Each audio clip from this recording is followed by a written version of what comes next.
دروازې دي. جبريل علیه السلام دروازه ټکوي او فرشتي ته تپوس کوي څوک؟ وایي زه جبريل. وایي در سره څوک؟ وایي دا د آخر زمانې پیغمبر محمد صلی الله علیه وسلم. فرشتي وایي په خپله ځي که چا بللی دی؟ جبريل وایي نه، الله بللی دی او زه یې ورپسې رالیږلی یم. ورکولاو شو.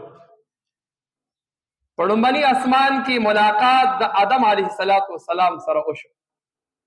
آدم علیه السلام ناست دی. جبريل علیه السلام ورته وایي دا دې نیکه دی، سلام پې وکړه. رسول الله مبارک په آدم علیه السلام سلام وکړو او هغه هم جواب ورکوي چې زما څومره ښه نیک بچی دی، پیغمبر بچی مې دی. او ملاقات وشو، د یو بل سره ناستي ګپ شپ خبرې وکړلې. نو رسول الله مبارک وایي ما آدم علیه السلام ولیدو چې ښي طرف ته وګوري نو وخاندي او خوشحاله شي، او چې ګس طرف ته وګوري نو یې خفه شي.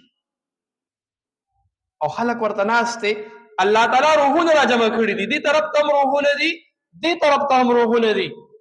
نو جبريل علیه السلام نه تپوس کوي دا خلک څوک دي؟ نو جبريل علیه السلام ورته فرمایي رسول الله دا ښي طرف ته د آدم علیه السلام هغه بچي دي، د هغه بچو روحونه دي چې الله تعالی به دې جنت ته بوځي. نو دې چې داسې وګوري د خپلو نسو ته چې څومره پیدا شوي دي او یا به څومره پیدا کېږي دې ټولو ته وګوري نو دې خوشحاله شي. او دا ګس طرف ته هغه روحونه دي، د هغه خلک دي چې دا جهنمیان دي. نو دې چې دې ګس طرف ته وګوري او دې خلکو ته وګوري چې دا زما اولاد دی او دی به جهنم ته ځي، نو په دې باندې دی خفه شي. رسول الله مبارک د دې ځای نه روان شو، بیا سفر کوي، بره روان دی، دویم اسمان ته ورسېدو. نو په دویم اسمان بیا هغه شانتې دروازې ورخوټکولې شو. جبريل څوک دی؟ وایي زه جبريل یم. در سره څوک دی؟ وایي ما سره رسول الله دی. په خپله راغلی دی که چا بللی دی؟ وایي نه الله بللی دی او زه یې ورپسې رالیږلی یم، زه یې بوځم. دروازه کوله وشوله. په دویم اسمان کې د عیسی علیه السلام او د یحیی علیه السلام سره ملاقات وشو. هغه موږ پیژنو چې عیسی علیه السلام څوک و، د پیغمبر علیه السلام نه چې کوم مخکې پیغمبر تېر شو عیسی علیه السلام، چې الله یو معجزه ښکاره کړې وه چې بغیر د پلاره پیدا کړی و. یو معجزه الله ښکاره کړې وه چې په وړوکوالي کې ماشوموالي کې یې خبرې کړې وي. او د هغه د ترور زوی یحیی علیه السلام هغې سره ملاقات وشو. دریم اسمان ته ځي.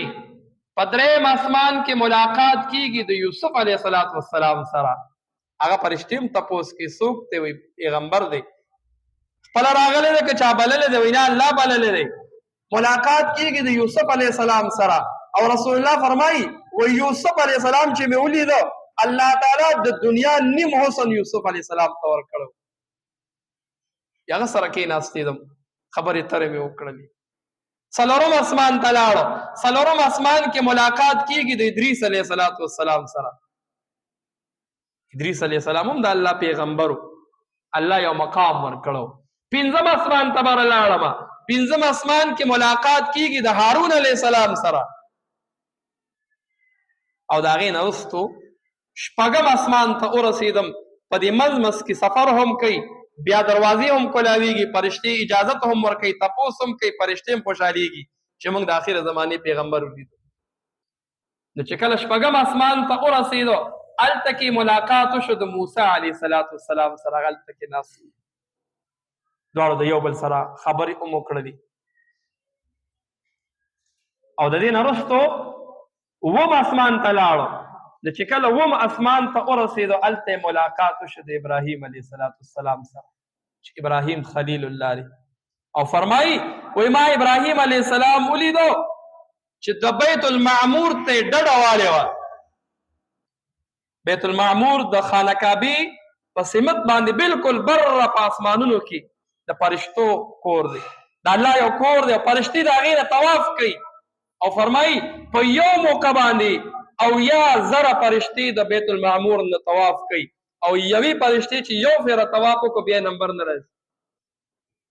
ابراهیم علیه السلام هلته کې ډډه یې لګولې ده ناست دی او پیغمبر علیه الصلاۃ والسلام ته فرمایي محمد صلی الله علیه وسلم امت ته دی وایا چې جنت کې ډېر ځایونه ډاګي دي، جنت ډیر ښکلاو دی ډاګي دي، او امت ته دی ووایه چې په دې کې ځان لونې ولګئ. نو ابراهیم علیه السلام اونې څه دي؟ وایي د جنت اونې د الله ذکر دی او تسبیح دی، سبحان الله والحمد لله ولا اله الا الله والله اکبر. دوم اسمان نه بر چې لاړه نو سدرة المنتهى را هلته کې رسول الله مبارک فرمایي وی ما یو اونه ولیده د هغې نه رڼا خطا. وی جبریل راته وایي چې که زه یو انچ هم د دې نه تا سره اخوا شوم نو زما وزرې سوځي، زه تا سره مخکې نشم تللی. د هغه ځای پورې جبریل لاړه او جبریل علیه الصلاة والسلام د سدرة المنتهى سره پاتې شو او رسول الله مبارک اخوا سفر د هغې نه په بره هغه یک یوازې و، الله بوته بره ځان سره بوتو. او بیا دا بعضې خلک وي الله ملاقات نه ده کړی، نو چې یو مېلمه ته راوغواړي سورلي م ورپسې ولېږي او ځان له راوغواړي بیا ملاقات نه کوي نو بیا خاصې خبره ده. الله ملاقات هم کړی دی او خبرې هم ورسره کړي دي.